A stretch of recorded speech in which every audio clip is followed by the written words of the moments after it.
Olá, tudo bem? Seja bem-vindo ao meu canal, meu ser de luz, você mesmo que chegou aqui de paraquedas, caiu do nada, seja muito bem-vindo, meu amigo, minha amiga, irmão, irmã em Cristo Jesus. Bem-vindo ao meu canal, certo? Aqui no YouTube, Luz Quântica, Vídeos e Agnosis. Tu verás e reconhecerás. Bem, nessa resenha, para concluir a resenha do último livro de Nietzsche, da Gaia Ciência, o livro 5, Os Espíritos Livres. Nietzsche, no livro 4, ele explicava sobre a morte de Deus. Mas como é que a morte de Deus, o que isso significa? A queda do pilar da moral, do pilar da ética, do pilar do sentido, que cai, funda, faz um funil no niilismo. O niilismo é absoluto. Você olhar para o vazio, dá o nada, a paralisia. Você fica travado de ansiedade, você não consegue ir para frente. Então essa morte entre aspas, de Deus, é só uma passagem bíblica que se refere ao deserto, que se refere ao êxodo, que se refere ao faraó, que se refere à intemperança, à diversidade com qual você está levando a vida. Você sendo um espírito livre, um nômade, como Nietzsche coloca no livro 4, que o espírito livre é aquele que vai visitando cidade em cidade. Esse é o espírito livre, não se apega a nada. Não é somente morar, viver num lugar, mas simplesmente visitar os lugares, morar e visitar os tantos lugares do mundo. Esse é o conceito básico e também da mentalidade, da mente que deve estar sempre aberta. Significa ser um sujeito completo. Não significa você ser algum sujeito alamístico, alguma coisa assim do tipo assim. Porque existem sujeitos de todas as formas. E na forma mais interessante é a interessante da figura de Cristo. Aí a gente pode pensar, bem, o que o professor... Deixa eu me apresentar. Meu nome é Pedro Victor Lucas Bonf, eu sou professor de humanas, de filosofia, sou filósofo, sou formado, graduado em ensino superior em gestão pública pelo IFRN Natal Central, sou especialista em psicologia, sou um eterno aprendiz e sou pesquisador. Estou sempre aprendendo. Então vamos lá. No livro 5 de Nietzsche, eu vou até abrir ele aqui, que vai ser bom para a gente prosseguir na aula, continuar na aula. O livro 5 de Nietzsche. Nós, o Sem Medo. Nietzsche no livro 4 fala sobre os poetas. Os espíritos livres são aqueles que sabem essas coisas do eu sou, do verbo to be, entendeu? Do verbo to be. Eu sou, tu é, todo mundo cada dia com a dificuldade de um dia, o tempero de um dia, com o humor de um dia. A gente está sempre se curando e sempre melhorando. A gente está sempre evoluindo em relação a fraternidade, liberdade e igualdade, que é um conceito lá do Renascimento, do período iluminista, Renascimento e Iluminismo, que leva à ciência. Por isso que Nietzsche cunhou esse termo. Espíritos livres, nós, os sem medo. Mas o que significa não ter medo? O sem medo, mas não é nada de rebeldia, nada de libertinagem, nada de loucura, não é nada de anarcocapitalismo, não é nada de pensar, eu sou um monarca, cara, eu posso fazer o que eu quiser. Não, cara, não é bem assim, não, é pé no chão, cara. Existe a democracia. Senão a gente vira ditador. Então não pode, ninguém pode ser ditador não nesse país não. A democracia cabe nos espaços, cabe nos diálogos, mas quando se toca na filosofia política e na política da filosofia e da governança, a gente não pode querer ser melhor que ninguém. Então a gente tem que estar sempre situado nessa questão, porque os arquétipos existem, são ideias. E as ideias qualquer um pode ter. E lá em Hegel, a ideia principal de Hegel é o absoluto. Ele coloca o absoluto como, todo o resto são ideias, fetiches. E aqui dentro é a filosofia da mente. Tudo que acontece aqui é só uma perspectiva de uma paralaxe, como diz Zizek. A paralaxe view do gaze, que é a simetria com Lacan. Então vamos lá. Nós, os sem medo. No livro 5 de Nietzsche. Tremes, carcaça, tremerias, muito mais se soubesse por onde te levo. Bem, Nietzsche está sempre trazendo a ciência alegre, a ciência que traz o dançante, mas ele nunca colocou essa no livro 4 com a morte de Deus como sendo a morte de Deus, porque todos nós somos seres de uma... A gente tem uma alma. Nossa alma é imortal. Né? A nossa alma pode passar por adversidades, provações, ideações, mas isso é tudo coisa que a nossa alma carrega, a mônada carrega, porque a alma é uma palavra para mônada, e a mônada é o que a gente tem aqui em cima da cabeça, o que traz a luz, que traz a iluminação. Essa iluminação irradia no seu corpo. O seu espírito está com você, o seu espírito é você. Você, sendo um materialista dialético, você é isso aqui, mas dentro disso aqui existe a vibração da sua consciência. Se você coloca isso aqui para funcionar, isso aqui se torna luz. Cada sinapse do seu cérebro é luz, é luz. E se você tiver com as milhares de cosmovisões do mundo, se você acreditar na teoria da simulação de Paul Baudrillard, simulation, holográfico, isso aí são tudo ideias. É o que Platão coloca como alegoria da caverna. Se você cair nessa coisa de holografia da mente, você vai ficar louco. Então não vá nesse caminho. Vamos no caminho dos nós, o sem medo, nossa alegria. Nossa alegria é o seguinte. Deixa eu só ajustar aqui. Só ajustar aqui um pouquinho. Tá bom assim?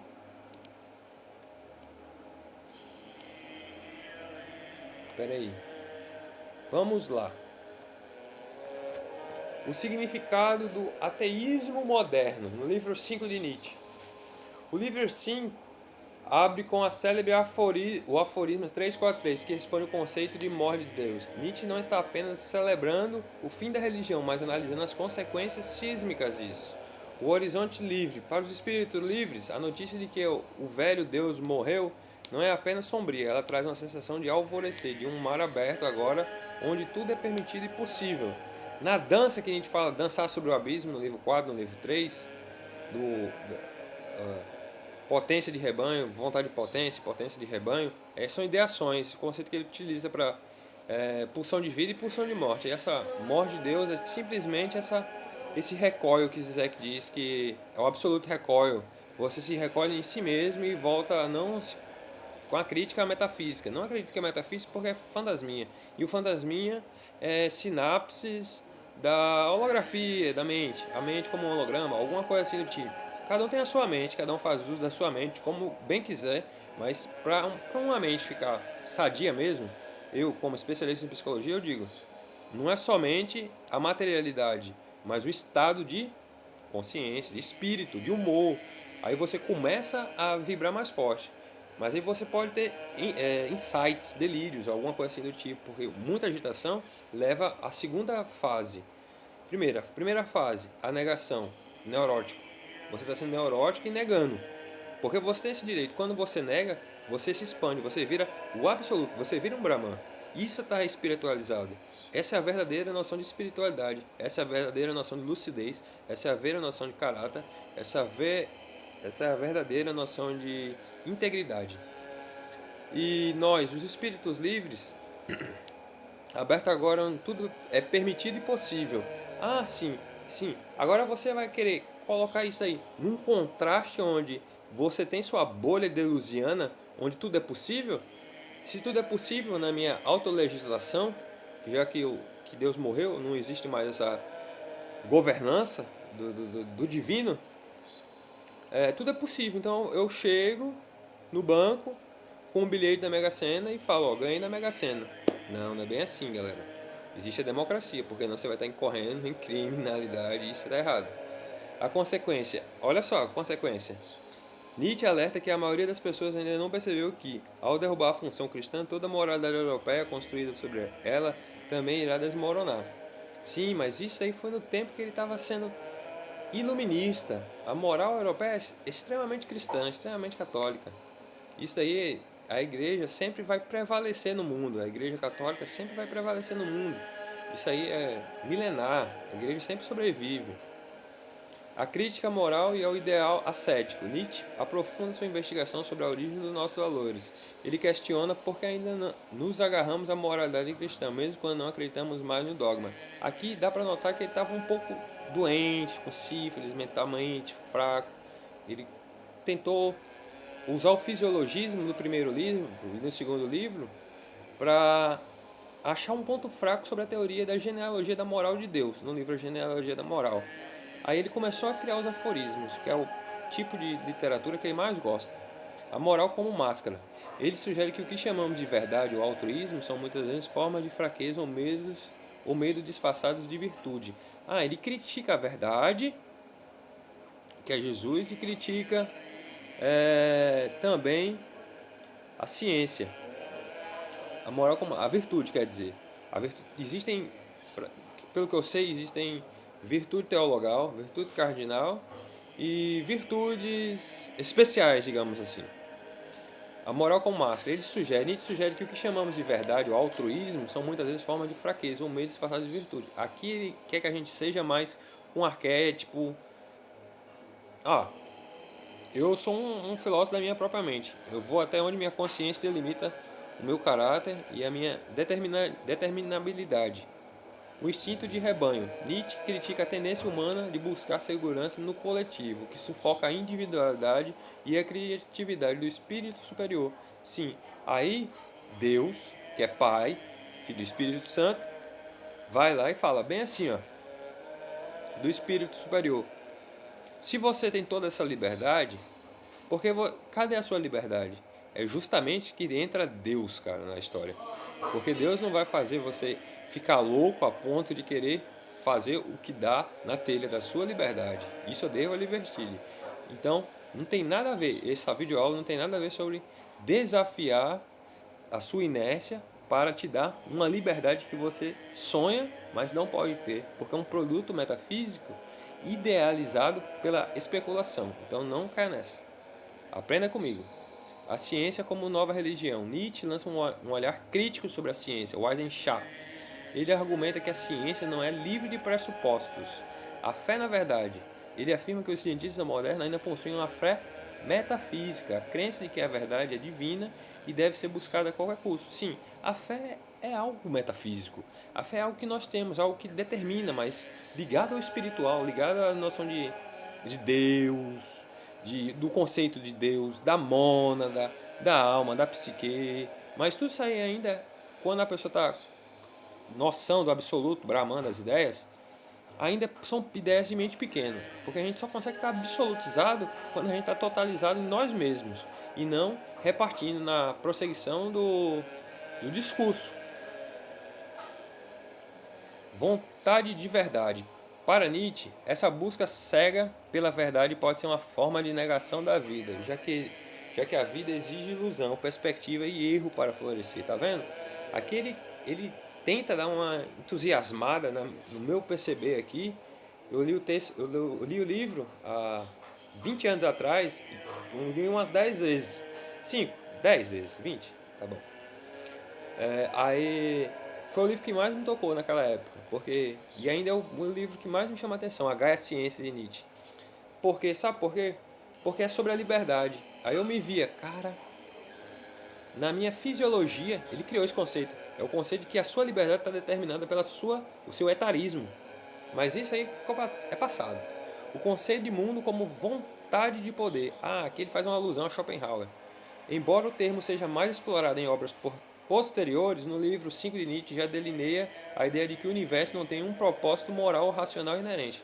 Aqui ele está se portando como um verdadeiro espírito livre, um poeta, dando as suas afirmações, no qual ele está descrente, está doente, está passando por um teste, está passando pela provação, mas Nietzsche é divino, Nietzsche é legal demais.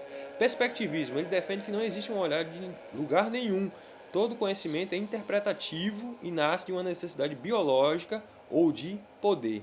Como minha mãe disse, o mal da humanidade são as estações do querer, ter, ser e poder, cara. Porque se a gente pudesse, a gente tava feliz demais. A gente estaria... Se Deus, a metafísica, fosse ajudar a gente conforme a nossa liberdade, a nossa crença com a liberdade, não tem isso. É por isso que a gente leva a questionar. Eu, como filósofo, eu me questiono ainda.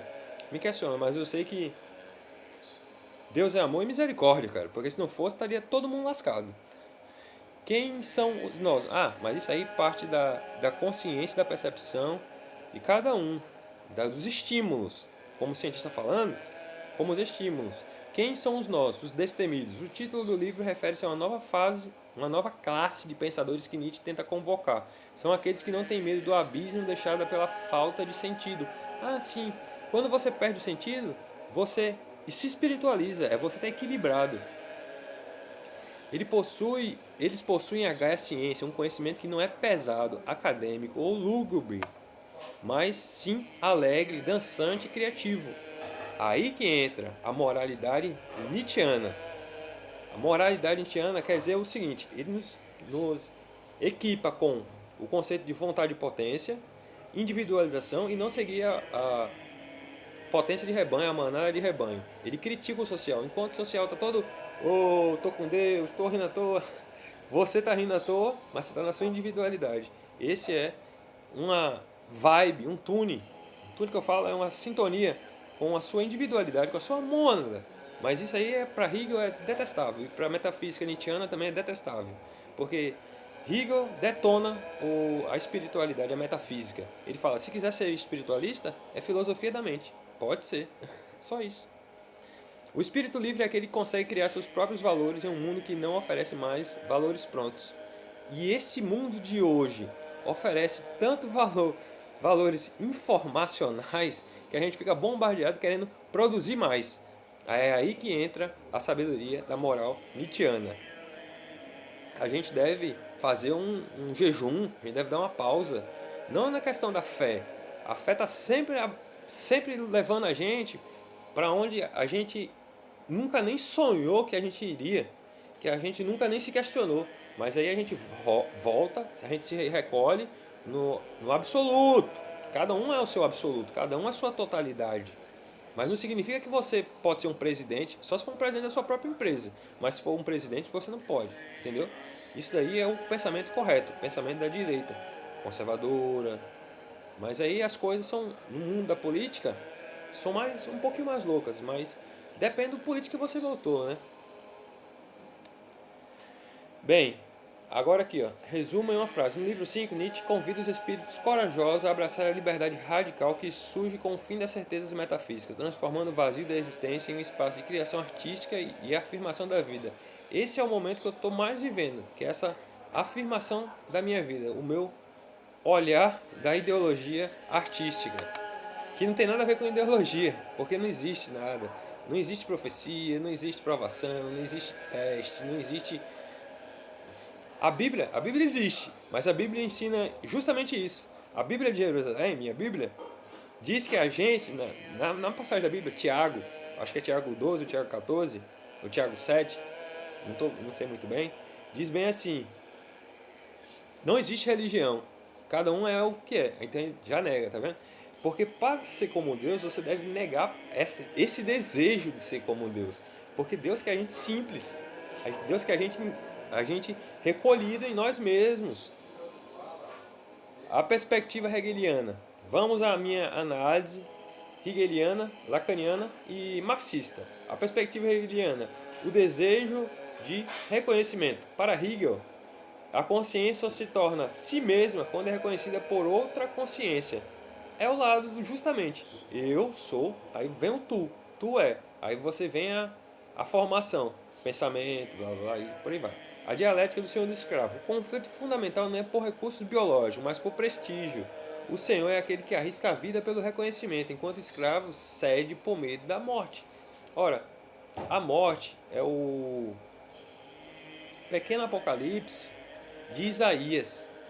A morte é quando você está agitado, aturneado, bitolado, encucado, perspectivado, nuançado, viesado e estereotipado, porque tudo tem uma explicação racional e científica.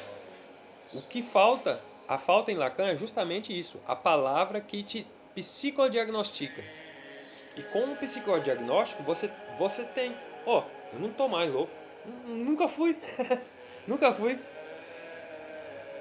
Escravo cede por medo da morte. E quem não tem medo de morrer, cara? O trabalho como mediação, o escravo, ao transformar a natureza através do trabalho, acaba por se realizar na matéria, enquanto o senhor se torna dependente do trabalho alheio, invertendo a lógica do domínio. Viu? Essa é a baliza, o andar da carruagem. Você pisa com a direita, com a esquerda, mas você deve andar com a direita, ó. Tá vendo? Esquerda, direita, esquerda, direita. Eu conheço esse termo, inteligentíssimo e muito sábio, que é para confundir, mas eu não vou dar uma de confucionista aqui não. A esquerda é a direita do canhoto. Isso aí seria marxismo-leninista. Leninismo seria. A esquerda é a direita do canhoto. Ah, tá maluco? Vai querer levar o mundo ao anarcapitalismo? Nem aqui no Brasil, nem onde for. Ditadura, tá maluco? Porque justamente a gente abre até um espaço para a fenomenologia das massas do tempo. A questão social, o direito social, quando uma pessoa não é só não está representando somente uma pessoa, mas está representando um conceito, uma constituição de direitos de pessoas. Por exemplo, eu, gestor público, política. A perspectiva marxista, o valor e a alienação. Marx desce a dialética de Hegel do plano das ideias para a base material. A alienação no capitalismo, o trabalho que em Hegel era emancipador, torna-se alienado. O trabalhador não se reconhece no produto do seu esforço. O objeto torna-se uma força hostil e estranha. O fetichismo da mercadoria. As relações sociais entre pessoas assumem a forma de relação entre coisas. O valor parece uma propriedade mágica do objeto, escondendo a exploração do trabalho humano. A luta de classe, o motor da história não é o espírito, Geist, mas a contradição entre o desenvolvimento das forças produtivas e as relações de produção. Bem, na visão marxista, essa história de escravo requer uma perversão, requer venda da mais-valia absoluta, ou seja, força do trabalho. E aqui eu não estou querendo me rebaixar para o lado marxista, não. Eu só estou querendo tratar o marxismo como ele é. E o marxismo moderno, mesmo sem ter lido contemporaneidade do marxismo, a gente pode observar que o marxismo não é o marxismo que era antes. É um marxismo totalmente da loucura, de Erasmo de Roterdã, alguma coisa assim do tipo. Psicologia abnormal. Agora vamos para a perspectiva lacaniana. O desejo é o desejo do outro. Lacan relê Hegel através da linguagem e Marx através do gozo. O grande outro, o inconsciente, o simbólico, o imaginário e o real, a ponta do iceberg, essa consciência. Todo o resto não existe nada, são só ideias, conceitos, que vem lá de Hegel, que vem lá de Lacan, que vem lá de Platão. O sujeito não busca apenas o reconhecimento do outro indivíduo, mas submete-se à ordem simbólica, à linguagem, à lei e à cultura. Mais de gozar, objeto A. Lacan estabelece uma analogia direta com a mais-valia de Marx. Assim como o capitalista busca um lucro que nunca cessa, o sujeito busca um objeto que preenche sua falta constituinte. O objeto A é o resto que sobra de qualquer satisfação, mantendo o desejo sempre insatisfeito. O sujeito dividido, que é o sujeito da cultura, da linguagem, é o sujeito presente, o sujeito do real, do infantomal box. O sujeito é barrado pela linguagem, ele nunca é uma unidade plena, mas um vácuo que tenta se preencher com fantasias sociais e mercadorias. Aí que vem, sabe o que? O fetichismo de Marx e a dialética hegeliana entre a posição do produtor. Se você é produtor, eu sou produtor. Eu sou empresário, eu sou produtor, eu sou empresário. Eu sou operário, eu sou empresário. Eu sou empresário operário, entendeu? O sujeito, Lacan, é um ser de falta marcado por um vazio que a linguagem não consegue nomear. A mercadoria, Marx, promete falsamente preencher essa falta. O consumo torna-se a forma moderna de tentativa de cura para a divisão do sujeito. O reconhecimento, Hegel, hoje o reconhecimento passa pela posse. Eu só sou alguém se possuo o objeto que o outro deseja. E o outro deseja justamente essas emoções, o desejo. Por exemplo, quando você cria um discurso, você tem um verbo, um conceito, você coloca lá na predicação do discurso. Aqui invocando Noam Chomsky até. Aí Greimas, por favor. A gente pode ver que o discurso do objeto, o objeto A, não no objeto lá em Noam Chomsky, do estruturalismo gramático, a gente pode até colocar Derrida também. Aí a gente vê o discurso como a concatenação de significante para significante. Porque um significante só é um significante para outro significante. Um significante sozinho não é significante. É um niilismo. Por exemplo, se você tem um conceito, esse é um conceito, como esse conceito da via dupla, da política, do marxista, a direita, a esquerda, a esquerda do canhoto, leninismo. Esse conceito que eu acabei de inventar, a via dupla, para explicar que a gente é ambidestro, e a gente volta a Freud, a gente volta à sexualidade, de que Freud disse que a gente nem é homem, nem é mulher, a gente está na neutralidade, mas eu sou homem. O capitalismo funciona como uma conclusão. O capitalismo funciona como uma máquina que captura o desejo do outro, Lacan. E o que é o desejo do outro? É o desejo da impossibilidade. Esse impossível é X. Porque se a gente fosse igual ao outro, a gente seria linguagem. E sendo linguagem, a gente pode ir para o lado do leste, das espiritualidades do leste. A gente se torna global. A gente ainda é uma totalidade, mas isso aí é filosofia da mente. E transforma em mais-valia. O outro transforma em mais-valia através de uma promessa de reconciliação final. Hegel, que nunca chega. O sujeito trabalha para comprar um objeto que promete completude, mas que, ao ser adquirido, revela-se apenas mais uma mercadoria alienada, reiniciando o ciclo da falta. É a questão de Platão, é a questão dos estoicos, de que você desce na vida, chega no ponto, chega no fundo do poço, aí você abre o seu telefone, começa a olhar as redes sociais e vê que você está passando por algo que Deus te colocou ali para passar. Você está orando, você está rezando, porque a oração predicativa do sujeito é justamente essa objetificação do objeto A. O que você quer. Por exemplo, Lacan postula o que vou, que quero, do superego. O superego, cada um tem o seu, é a sua mônada, é o seu alter ego, é coisa do tempo, é coisa do real. A gente não consegue saber, de nada, porque o nosso ontológico, o ontológico é uma palavra para mônada. Se vocês não sabiam disso, saibam agora. Na espiritualidade, mônada é conhecida como ontológico, mas ontológico é uma palavra da filosofia moderna, grega, que vem de ontos, que significa em si, logos, que significa psique, razão, ou seja, psicologia do estado de em si mesmo, ou seja, consciência de si mesmo. Aí você começa a perceber que não existe, mas existe entre aspas, porque só depende da sua posição como objeto não, como produtor do seu objeto a mais de gozar. Mas não é para, como eu coloco isso, objeto a mais de desejo. Não é o gozar, a loucura.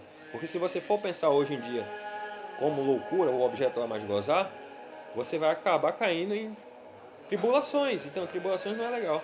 Então, quando a gente olha para a realidade, o nosso sentido, que não é realidade, a realidade só é realidade com a realidade. A gente olha a realidade como uma concatenação de significantes. Aí você percebe, quando eu olho para trás, última semana, como é que foi? Extremamente neurótica. Já era, não existe. Que nunca chega. Esse é o consumismo materialista do capital simbólico. A gente fica sendo drenado, a gente fica sendo, porque a gente persegue, a gente persegue o objeto a mais de gozar.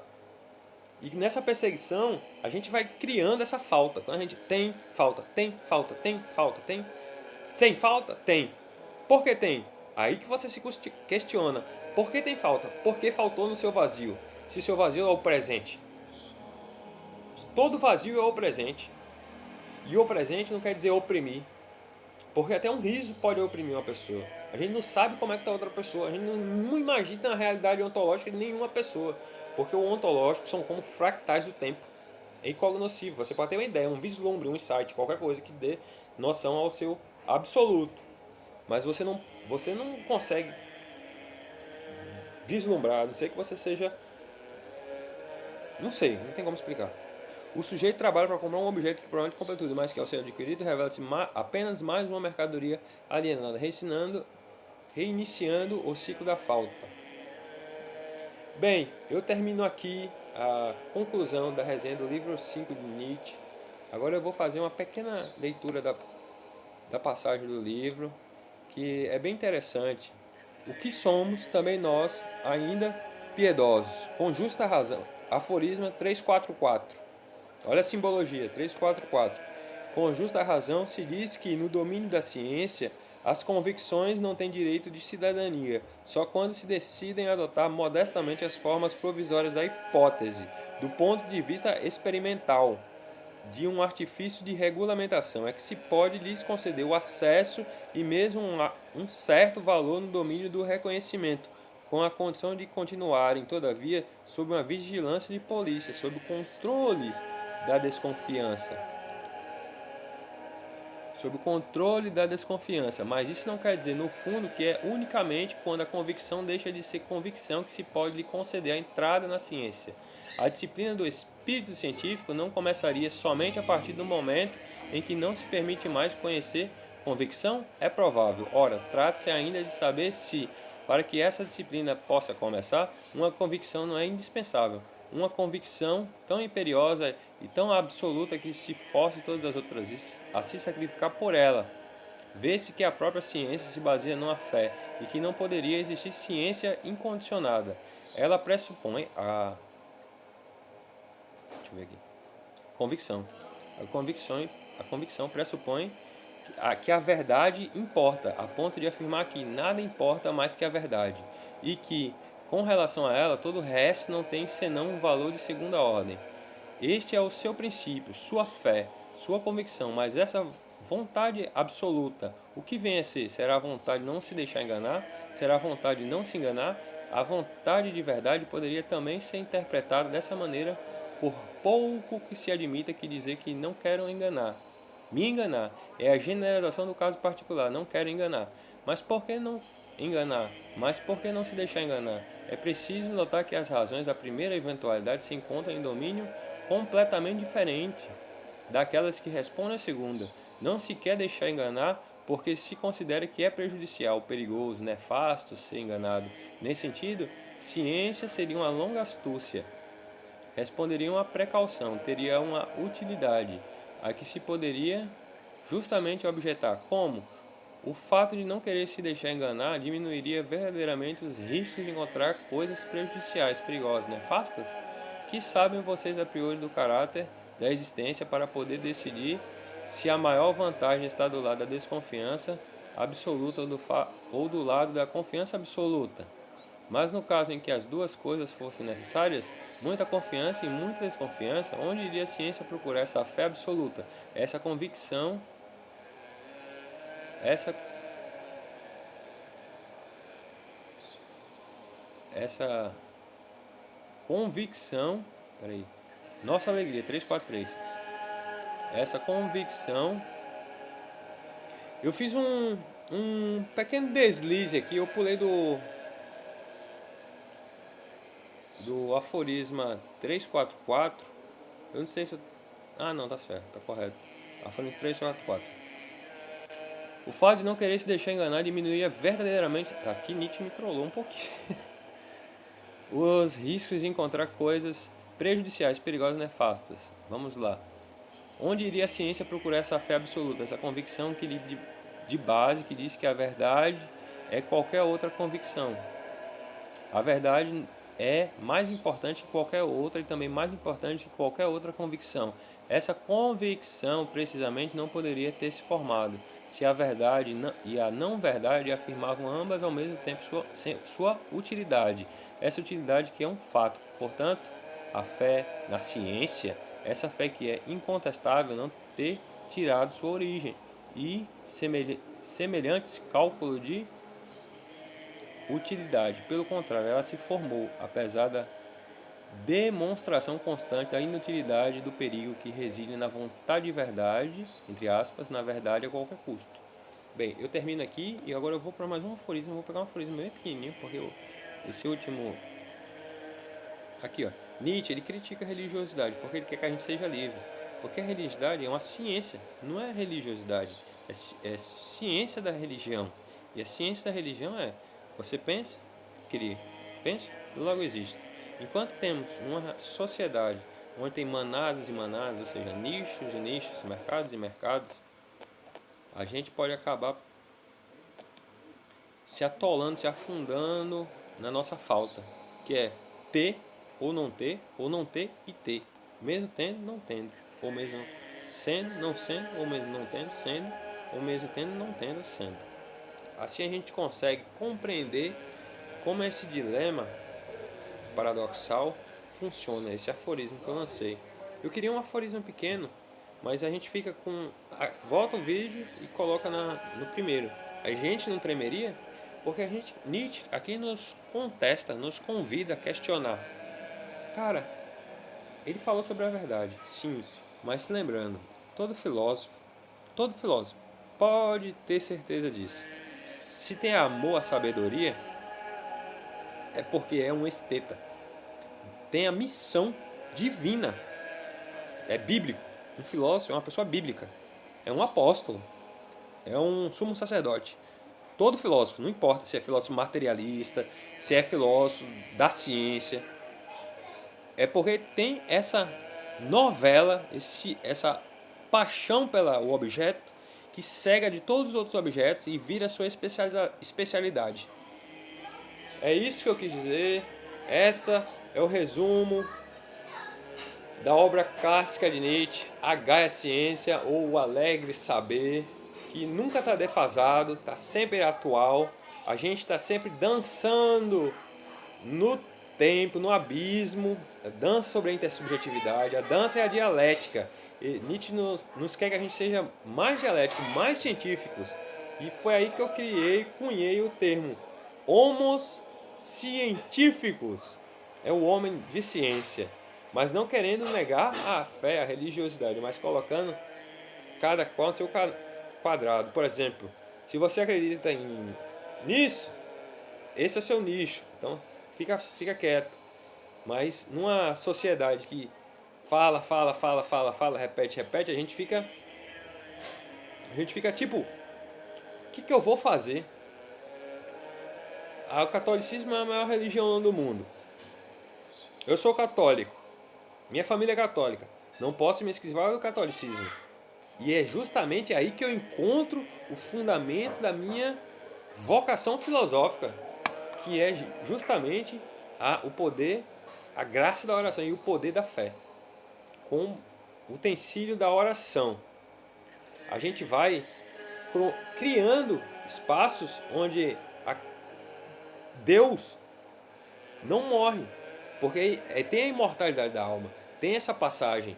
A Bíblia, vendo a Bíblia Sagrada numa visão de Nietzsche, a gente tem os conceitos de vontade e potência, que é pulsão de vida, pulsão de morte, pulsão de vida, pulsão de morte, direita, esquerda, dialética, senhor, escravo.